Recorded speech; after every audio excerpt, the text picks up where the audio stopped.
ಎಲ್ಲ ವಿಷಯನೂ ಸವಿಸ್ತರವಾಗಿ ತಿಳಿಸಿದ್ದಾರೆ. ಇದಕ್ಕೆ ಸಾವಿರಾರು ಸಂಖ್ಯೆಯಲ್ಲಿ ನಮ್ಮ ದೇಶಭಕ್ತರು, ತಾಯಿ ತಂದೆಯರು, ಅಣ್ಣ ತಮ್ಮಂದರು, ಎಲ್ಲ ಬಜರಂಗ ದಳ ಮತ್ತು ವಿಶ್ವ ಹಿಂದೂ ಪರಿಷತ್ತು, ಎಲ್ಲ ಹಿಂದೂಪರ ಸಂಘಟನೆಗಳವರು ನಮ್ಮ ಅಖಂಡ ಭಾರತದ ಇತಿಹಾಸವನ್ನ ಹೇಳ್ತಾರಂದ್ರೆ ಅದು ಈ ಕೋಲಾರದ ಮಣ್ಣಲ್ಲಿದೆ. ಈ ಮಣ್ಣಲ್ಲಿ ಹುಟ್ಟಿರ್ತಕ್ಕಂಥವ್ರು ಎಷ್ಟೋ ಜನ IAS, IPS, KAS, ಡಾಕ್ಟರ್ಗಳು, ಇಂಜಿನಿಯರ್ಗಳು, ಸೈನ್ಸಿಸ್ಟ್ಗಳು ಎಲ್ಲರೂ ಇದ್ದಾರೆ ನಮ್ಮ ಕೋಲಾರ ಜಿಲ್ಲೆ, ನಮ್ಮ ಭಾರತ ದೇಶದಲ್ಲಿ.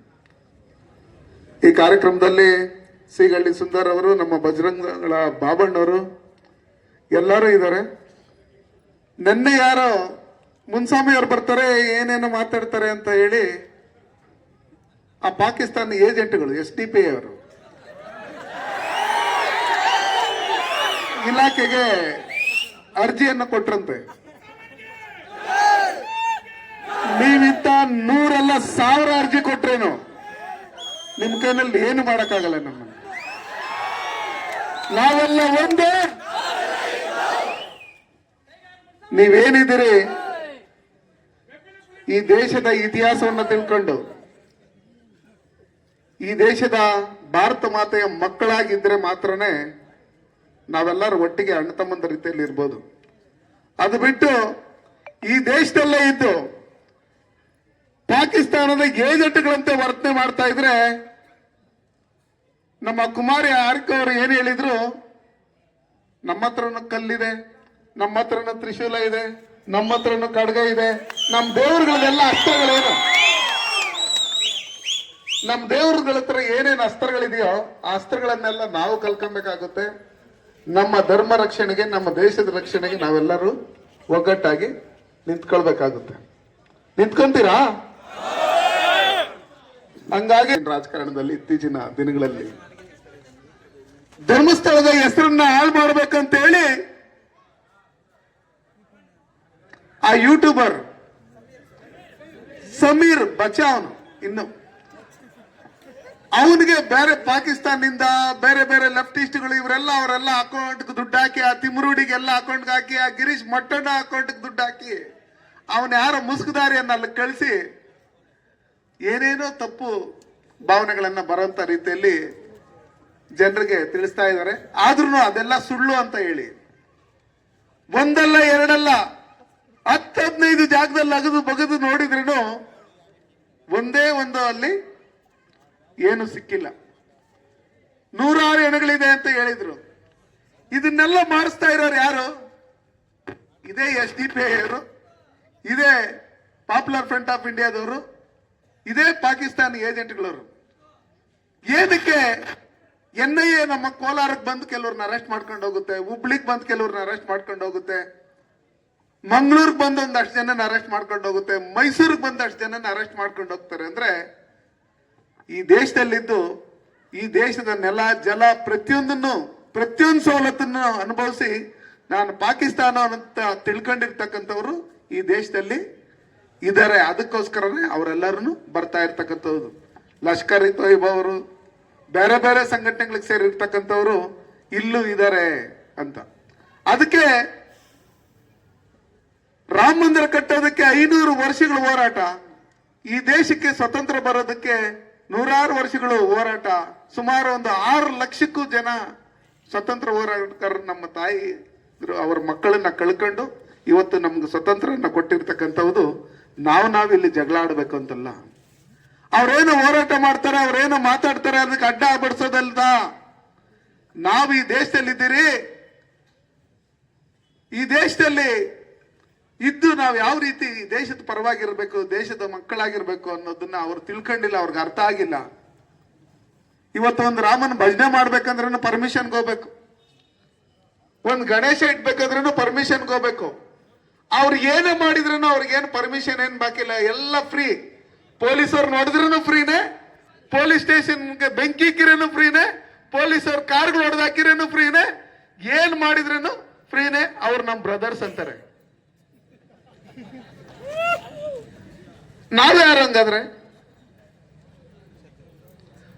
ರಾತ್ರಿ 1 ಗಂಟೆ ಕೊಸ್ಬೀರಿ ತೊಪ್ಪು ತಗೊಂಬರಕ್ ಹೋಗ್ತಾ ಇದೀರಿ ಅನ್ನೋ ಲೆಕ್ಕಾಚಾರದಲ್ಲಿ ಹೇಳ್ತಾರೆ. ಯಾರಾದ್ರೂ ತೆಗ್ದಿರ್ತಾರೆ ಅಂಗಡಿ. ಅವ್ರು ಏನೇ ಹೋರಾಟಗಳು ಮಾಡಿದ್ರೇನು, ಏನೇ ದೇಶ ವಿರೋಧಿ ಚಟುವಟಿಕೆಗಳು ಮಾಡಿದ್ರೇನು, ವಿಧಾನಸೌಧದಲ್ಲಿ ಪಾಕಿಸ್ತಾನ ಜಿಂದಾಬಾದ್ ಅಂತ ಕೂಗಿರೇನು ಅವ್ರ ಮೇಲೆ ಕೇಸ್ ಹಾಕಲ್ಲ. ಅವ್ರ ಕೇಸ್ಗಳನ್ನೆಲ್ಲ ಖುಲಾಸೆ ಮಾಡ್ತಾರೆ. ಆದ್ರೆ ನಮ್ಮ ಹಿಂದೂ ಪರ ಸಂಘಟನೆಗಳು ಏನಾದ್ರು ಹೋರಾಟ ಮಾಡಿದ್ರೆ ಅವರನ್ನ ರೌಡಿಗಳು ಅಂತ ಹೇಳಿ ಬಿಂಬಿಸ್ತಾರೆ. ಯಾರು ರಾಮ ಮಂದಿರಕ್ಕೋಸ್ಕರ ಹೋರಾಟ ಮಾಡಿದ್ರು ಅವ್ರು 75-80 ವರ್ಷ ವಯಸ್ಸಾಗಿದ್ರೇನು ಅಂತವ್ರನ್ನ ಇವತ್ತು ಕರ್ಕೊಂಡೋಗಿ ಸ್ಟೇಷನ್ ಅಲ್ಲಿ ಕೂರಿಸ್ತಾರೆ. ನಾವ್ ಹಿಂದೂಗಳೇನು ಉಗ್ರಗಾಮಿಗಳ? ನಮ್ದಲ್ವಾ ಈ ದೇಶ?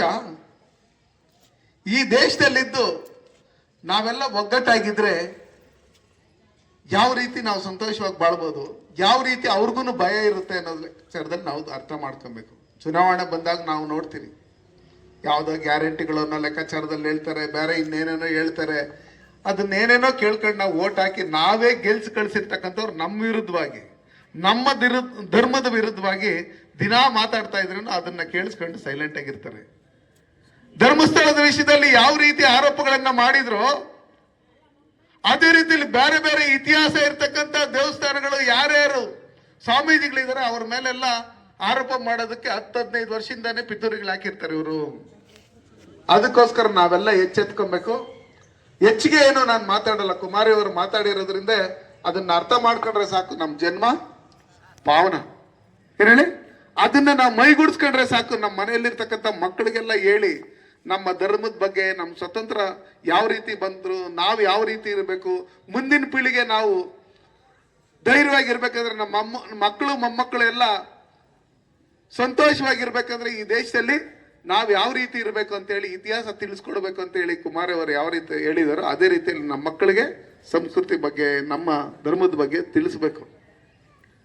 ನಾವು ಇಲ್ಲಿ ಏನು ಸ್ವತಂತ್ರ ಬಂದು 79 ವರ್ಷ ಆದ್ರೂ ಸ್ವತಂತ್ರ ಯಾವ ರೀತಿ ಬಂತು ಅಂತ ಹೇಳಿ ಇತಿಹಾಸ ನಿಮ್ಗೆ ತಿಳಿಸಿಲ್ಲ ಅಂದ್ರೆ ಬಿಡು, ಹೆಂಗೋ ಸ್ವತಂತ್ರ ಬಂತು ಅನ್ನೋ ಲೆಕ್ಕಾಚಾರದಲ್ಲಿ ತಿಳ್ಕೊಂಡಿರ್ತಾರೆ. ಇತಿಹಾಸ ತಿಳ್ಕೊಂಡಾಗ ಮಾತ್ರನೇ ಆ ಸ್ವತಂತ್ರಕ್ಕೋಸ್ಕರ ಇಷ್ಟು ಲಕ್ಷಾಂತರ ಜನ ಕಷ್ಟ ಬಿದ್ದು ಹೋರಾಟ ಮಾಡಿ ಅವ್ರ ಪ್ರಾಣವನ್ನೇ ಕೊಟ್ಟು ನಮ್ಗೆ ದೇಶಕ್ಕೆ ಸ್ವತಂತ್ರ ಕೊಟ್ಟಿದ್ದಾರೆ.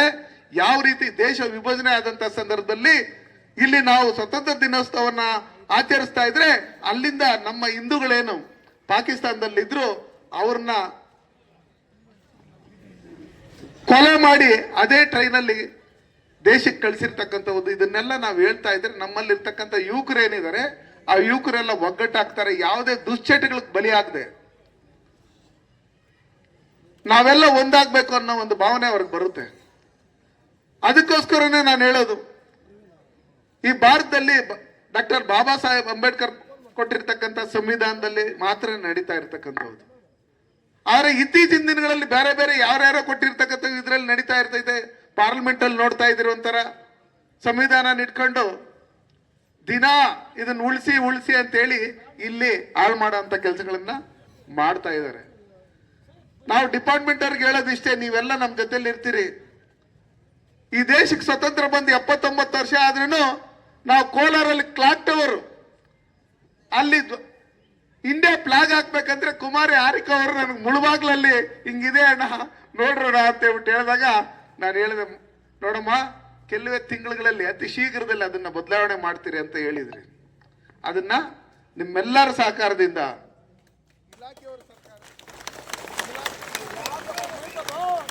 ಇಲಾಖೆಯವರ ಸಹಕಾರದಿಂದ, ಅವತ್ತಿದ್ದಂತ ಅಧಿಕಾರಿಗಳು ಅದೇ ತರ ಇದ್ರು, ಸರ್ಕಾರನೂ ಅದೇ ತರನೇ ಇತ್ತು. ಇವತ್ತಲ್ಲಿ ಭಾರತದ ಧ್ವಜವನ್ನ ಹಾಕಿದಿರಿ. ಸ್ವತಂತ್ರ ದಿನಾಚರಣೆ, ಗಣರಾಜ್ಯೋತ್ಸವ ಏನೇ ಬಂದ್ರೇನು ಬೆಳಗ್ಗೆ 6:15 ಅಲ್ಲಿ DCSPನೇ ಹೋಗಿ ಅಲ್ಲಿ ಧ್ವಜಾರೋಹಣ ಮಾಡಬೇಕು. ಅದಾದ್ಮೇಲೆ ಯಾವ ರಾಜಕಾರಣಿನೂ ಹೋಗಿ ಅಲ್ಲಿ ಧ್ವಜಾರೋಹಣ ಮಾಡ್ಕೊಡುದು ಅಂತ ಹೇಳಿ ರೆಜುಲೇಷನ್ ಮಾಡಿಸಿದ್ದೀರಿ ನಾವು. ಯಾಕಂದ್ರೆ ಬೇರೆ ಯಾರ್ಯಾರೋ ಬರ್ಬೋದು, ಅಲ್ಲಿ ನಗರಸಭೆಗೆ ಯಾರೋ ಅಧ್ಯಕ್ಷರಾಗಿ ಬರ್ಬೋದು, MLA ಯಾರೋ ಬರ್ಬೋದು, ಡಿಸ್ಟ್ರಿಕ್ಟ್ ಮಿನಿಸ್ಟರ್ ಯಾರೋ ಬರ್ಬೋದು. ಇಲ್ಲಿ ವೋಟ್ ಹಾಕ್ಸ್ಕೋಬೇಕಪ್ಪ, ಅಲ್ಲಿ ನಾನು ಧ್ವಜಾರೋಹಣ ಮಾಡಿದ್ರೆ ನಾನು ಕೋಟ್ ಹಾಕಲ್ಲ ಅನ್ನೋ ಲೆಕ್ಕಾಚಾರದಲ್ಲಿ ಯೋಚನೆ ಮಾಡ್ಬೋದು. ಅದಕ್ಕೋಸ್ಕರ DCSPನೇ ಹೋಗಿ ಮಾಡ್ಬೇಕು ಅಂತ ಹೇಳಿ ಅದನ್ನ ನಾವು ಮಾಡಿರ್ತಕ್ಕಂಥದ್ದು.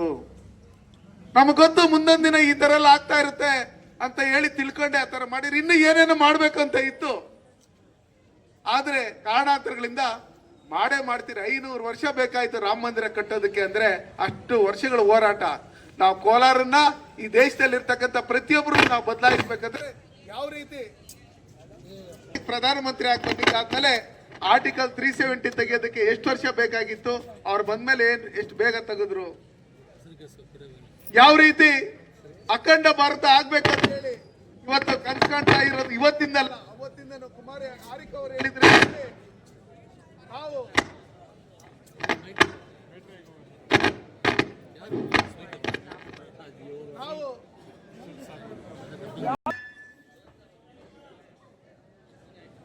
ಈ ಮುಳಬಾಗ್ಲಲ್ಲಿ ನಾನು ಹಂಗೆ ಮಾತಾಡ್ತೀನಿ, ಮಾಹಿತಿ ಜೋರ ಕೇಳಿಸುತ್ತಾರೆ.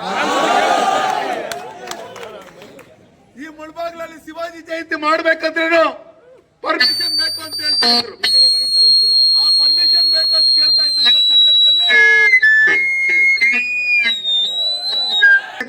ಭಾರತ ದೇಶದಲ್ಲಿ ಇದ್ದೀರಾ, ಪಾಕಿಸ್ತಾನದಲ್ಲಿ ಇದ್ದೀರಾ, ನಾವು ಮಾಡೇ ಮಾಡ್ತೀರಿ, ನಿಮ್ ಕೈನಲ್ಲಿ ಏನಾಗುತ್ತೆ ಮಾಡ್ಕೊಳ್ರಿ ಅನ್ನೋ ಲೆಕ್ಕಾಚಾರದಲ್ಲಿ ನಾವು ಡಿಸೈಡ್ ಮಾಡಿದಾಗ ನಾವ್ ಯಾರಿಗೂ ಒಂದೇ ಒಂದು ವೆಹಿಕಲ್ ಕೊಟ್ಟಿಲ್ಲ, ₹1 ಹಣ ಕೊಟ್ಟಿಲ್ಲ.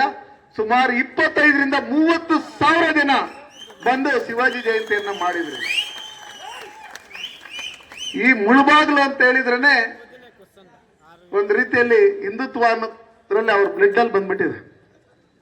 ಅದಕ್ಕೋಸ್ಕರನೇ ಇಲ್ಲಿ ಯಾವುದೇ ಒಂದು ಕಾರ್ಯಕ್ರಮಗಳು ಮಾಡಿದ್ರೂ ಸಕ್ಸಸ್ ಆಗುತ್ತೆ. ಎಲ್ಲಾರನ್ನು ಕೇಳಂತವ್ರು ರಾತ್ರಿ 10-11 ಗಂಟೆ ಆದ್ರೂ ನೀವು ಕಾಯ್ತಾ ಇರ್ತೀರಿ.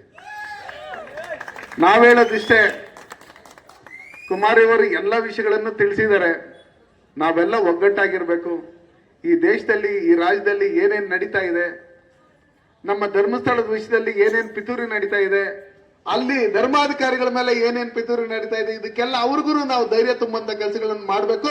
ನಾವು ಮುಂದೊಂದ್ ದಿನ ನಾವು ಬರ್ತೀರಿ, ನಿಮ್ ಪರವಾಗಿರ್ತೀರಿ. ನಾವಿಲ್ಲಿ ಹೋರಾಟಗಳನ್ನ ನಿಮ್ ಪರವಾಗಿ ಮಾಡಿದಿರಿ. ಇವತ್ತು ಸಮೀರ್ ಅರೆಸ್ಟ್ ಆಗಿದ್ದಾರೆ, ನಿನ್ನೆ ತಿಮುರುಡಿ ಅರೆಸ್ಟ್ ಆಗಿದ್ದಾರೆ.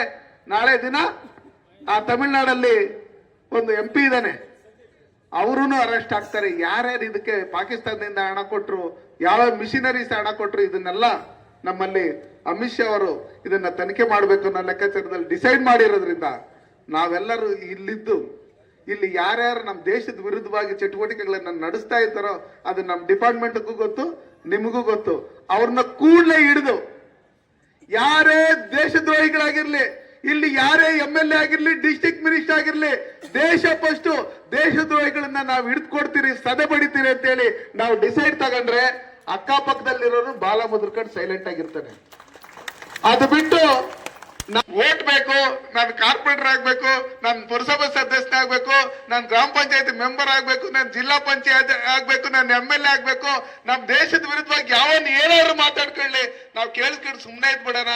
ಯಾಕಂದ್ರೆ ವೋಟ್ ಹಾಕಲ್ಲ, ಅವ್ರ ಮನೆಗೆ 10-15 ವೋಟ್ ಇರ್ತೈತೆ, ನಮ್ಮ ಮನೆಗಳಲ್ಲಿ 3 ವೋಟ್ ಇರ್ತೈತೆ ಅಂತ ಯಾರು ತಿಳ್ಕೊಂಡ್ರೆ ಮುಂದೊಂದ್ ದಿನ ಕುಮಾರಿ ಆರಿಕ್ ಅವ್ರು ಯಾವ ರೀತಿ ಹೇಳಿದ್ರು, ಎಚ್ಚೆತ್ಕೊಂಡು ಒಗ್ಗಟ್ಟಾಗಿ ಈ ದೇಶದಕ್ಕೋಸ್ಕರ ಯಾರ್ಯಾರು ಬಲಿದಾನವನ್ನು ಕೊಟ್ಟಿದ್ದಾರೆ ಅವ್ರನ್ನ ನೆನ್ಸ್ಕೊಂಡು ಇವತ್ತು ವಿಶ್ವ ಹಿಂದೂ ಪರಿಷತ್ ಆಗ್ಲಿ, ಬಜರಂಗ ದಳ ಆಗ್ಲಿ, ಮನೆಗಳನ್ನ ಅವ್ರ ಮನೆಯಲ್ಲಿ ತುಂಬಾ ಕಷ್ಟ ಇರುತ್ತೆ. ಇವತ್ತು RSS ಅಲ್ಲಿ ಆಗ್ಲಿ, ಯಾರೇ ಆಗ್ಲಿ ತುಂಬಾ ಕಷ್ಟ ಇರುತ್ತೆ. ತಂದೆ ತಾಯಿಗಳು ಇಬ್ಬರೇ ಇರ್ತಾರೆ, ಅವ್ರನ್ನ ಇವ್ರು ಸಾಕ್ಬೇಕು. ಅದನ್ನ ಬಿಟ್ಟು ಈ ದೇಶ, ಈ ಧರ್ಮಕ್ಕೋಸ್ಕರ ಮನೆಯಿಂದ ಹೊರಗಡೆ ಬಂದು ಪ್ರಚಾರಕ್ಕಾಗಿ ಮತ್ತೆ ವರ್ಷಗಳಾದ್ರೂ ಅವ್ರ ಮನೆಗೆ ಹೋಗದೆ ದೇಶ ಸೇವೆ ಮಾಡ್ತಾ ಇದಾರಲ್ಲ, ಅವ್ರು ಏನಕ್ಕೆ ಮಾಡ್ತಾ ಇದಾರೆ ಅಂತ ತಿಳ್ಕೊಬೇಕು. ಆರಿಕ್ ಅವ್ರು ಹೇಳ್ದಂಗೆ ಕುಮಾರಿ ಅವರು, ನಾವು ಅವ್ರಿಗೆ ಬೆಂತಟ್ಟಬೇಕು, ನಾವಿದ್ದೀರಿ ನಿಮ್ ಜೊತೆಲಿ, ನಾವೆಲ್ಲ ಒಟ್ಟಿಗೆ ಸೇರಿ ಈ ದೇಶನ ಒಂದು ಉತ್ತಮ ಮಟ್ಟಕ್ಕೆ ಬರುವಂತ ರೀತಿಯಲ್ಲಿ ಇಲ್ಲಿರ್ತಕ್ಕಂಥ ದೇಶದ್ರೋಹಿಗಳನ್ನ ಹೊರಗಡೆ ಕಳ್ಸಂತ ನಿಟ್ಟಿನಲ್ಲಿ ನಾವೆಲ್ಲರೂ ಕೆಲಸ ಮಾಡೋಣ ಅನ್ನೋ ವಿಚಾರದ ನಾವು ತೀರ್ಮಾನ ಮಾಡಿದಾಗ ಮಾತ್ರ ನಾವು ಈ ದೇಶ ಸುಭಿಕ್ಷೆ ಆಗಿರುತ್ತೆ. ದೇಶದ್ರೋಹಿಗಳು ದೇಶ ಬಿಟ್ಟು ಹೊರಗಡೆ ಹೋಗ್ತಾರೆ. ಇವ್ರಿಗೆ ಹೇಳೋದಷ್ಟೇ, ನಾನು SDP ಅವರು, ಪಾಪ್ಯುಲರ್ ಆಫ್ ಇಂಡಿಯಾದವರು, ಇನ್ನೊಬ್ರು ಮತ್ತೊಬ್ರು ಯಾರ್ಯಾರು ಇದಾರಲ್ಲ, ಅವ್ರಿಗೆ ಹೇಳೋದಷ್ಟೇ, ಇಲ್ಲಿದ್ರೇನೆ ನಿಮಗ್ ಮರ್ಯಾದೆ. ಆ ಪಾಕಿಸ್ತಾನಕ್ಕೆ ಮೊನ್ನೆ ಯುದ್ಧ ನಡೆಯುವಂತ ಸಂದರ್ಭದಲ್ಲಿ, ಆ ಪೆಹಲ್ಗಾವ್ ಇದಾದಂತ ಸಂದರ್ಭದಲ್ಲಿ ನಮ್ಮಲ್ಲೇನು ಅಲ್ಲಿ ಅಟ್ಯಾಕ್ ಮಾಡಿ ಅವ್ರ ಉಗ್ರ ಶಿಬಿರಗಳ ಮೇಲೆ ಧ್ವಂಸ ಮಾಡಿ 70 ಜನ ಉಗ್ರಗಾಮಿಗಳನ್ನ ಧ್ವಂಸ ಮಾಡಿದ್ರು, ಹತ ಮಾಡಿದ್ರು. ಆ ಸಂದರ್ಭದಲ್ಲಿ ಇಲ್ಲಿ ಇರ್ತಕ್ಕಂಥವ್ರು ಯಾರ್ಯಾರು ಇದ್ದಾರೆ ಅವ್ರನ್ನೆಲ್ಲ ಅಲ್ಲಿ ವಾಪಸ್ ಕಳಿಸ್ಬೇಕು ಅಂತ ಹೇಳಿದಾಗ ಆ ಗಡಿಯಲ್ಲೇ ಇವ್ರನ್ನ ಒಳಗಡೆ ಬಿಟ್ಕೊಂಡಿಲ್ಲ. ನಿಮ್ಗಲ್ಲಿ ತಿನ್ನಕ್ಕೂ ಊಟ ಇಲ್ಲ, ಕತ್ತೆಗಳು ಮಾಡ್ಕೊಂಡು ಅದಕ್ಕೂ ಇಲ್ಲ.